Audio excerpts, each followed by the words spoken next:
ನಮಸ್ಕಾರ ವೀಕ್ಷಕರೇ. ಮಂಜು ಮಿಂಚು ಒಂದು ಸಂಚಲನ.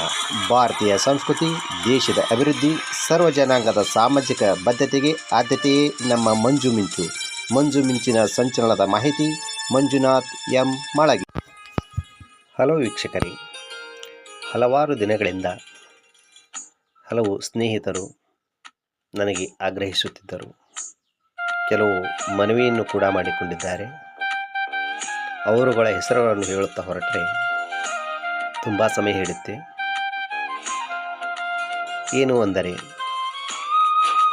ಪ್ರೀತಿ ಒಂದು ವಿಷ ಎಂಬ ವಿಷಯವಾಗಿ ಮಾತನಾಡು ಎಂದು ಹಲವರು ನನಗೆ ಹೇಳಿದ್ದು. ಪ್ರೀತಿ ಮತ್ತು ಪ್ರೀತಿ ಒಂದು ವಿಷ. ಮೊದಲಿಗೆ ನಾವು ಪ್ರೀತಿಯ ಬಗ್ಗೆ ಹೇಳುವುದಾದರೆ, ಪ್ರೀತಿಯನ್ನು ವರ್ಣಿಸಲು ಅಸಾಧ್ಯವಾದಂಥ ವಿಷಯ ಎಂದು ಹೇಳಬಹುದು. ಇಡೀ ಪ್ರಪಂಚವನ್ನೇ ಆವರಿಸಿಕೊಂಡಂತಹ ಪ್ರೀತಿ ಹಲವಾರು ಮಜಲುಗಳಲ್ಲಿ,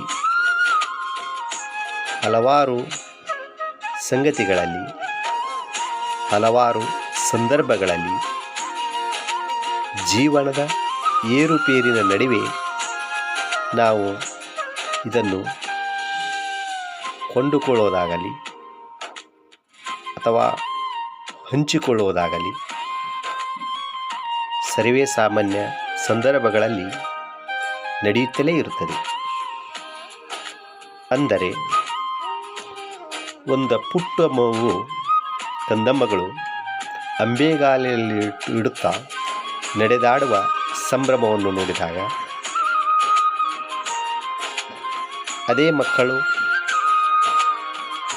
ಇಂದಿನ ಅಂಗನವಾಡಿ LKG UKGಗೆ ಬಟ್ಟೆಗಳನ್ನು ತೊಡಿಸಿ, ತಲೆಯನ್ನು ಬಾಚಿ, ಶೃಂಗರಿಸಿ ಶಾಲೆಗೆ ಕಳಿಸುವಾಗ ಕೈಯಲ್ಲಿ ಬೆರಳು ಹಿಡಿದುಕೊಂಡು ಶಾಲೆಗೆ ಕರೆದುಕೊಂಡು ಹೋಗುವುದಾಗಲಿ, ಶಾಲಾ ವಾಹನಗಳಿಗೆ ಮಕ್ಕಳನ್ನು ಕಳಿಸುವುದಾಗಲಿ, ಅದೇ ಮಕ್ಕಳು ಮುಂದೆ ಪ್ರಾಥಮಿಕ ಶಾಲೆ, ಪ್ರೌಢಶಾಲೆ, ಕಾಲೇಜು ಮುಂತಾದ ಉನ್ನತ ವ್ಯಾಸಂಗದಲ್ಲಿ ಹೆಚ್ಚಿನ ಅಭ್ಯಾಸಕ್ಕಾಗಿ ಹೋಗುವಾಗ ತಂದೆ ತಾಯಿಗಳ ಒಂದು ಜೀವನದ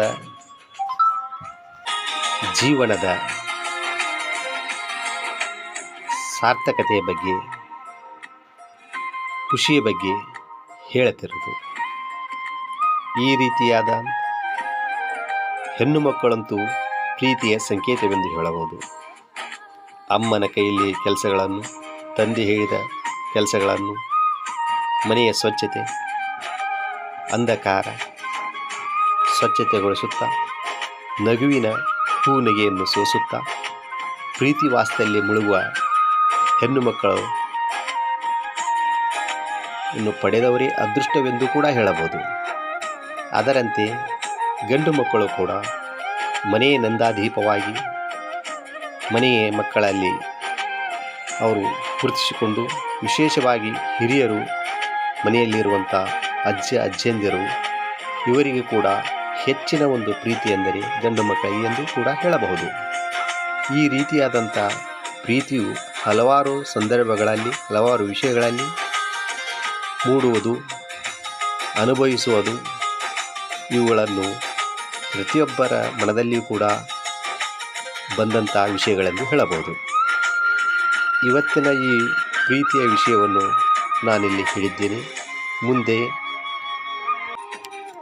ಮುಂದಿನ ಒಂದು ಸಂಚಿಕೆಯಲ್ಲಿ ಪ್ರೀತಿ ಒಂದು ವಿಷ ಎಂಬ ವಿಷಯದ ಬಗ್ಗೆ ಚರ್ಚಿಸೋಣ. ವಂದನೆಗಳು. ಮಂಜುನಾಥ್ ಮಾಳಗಿ, ನಿಮ್ಮೆಲ್ಲರ ಪ್ರೀತಿಯ ಒಂದು ಸಂಕೇತ. ನಮಸ್ಕಾರ.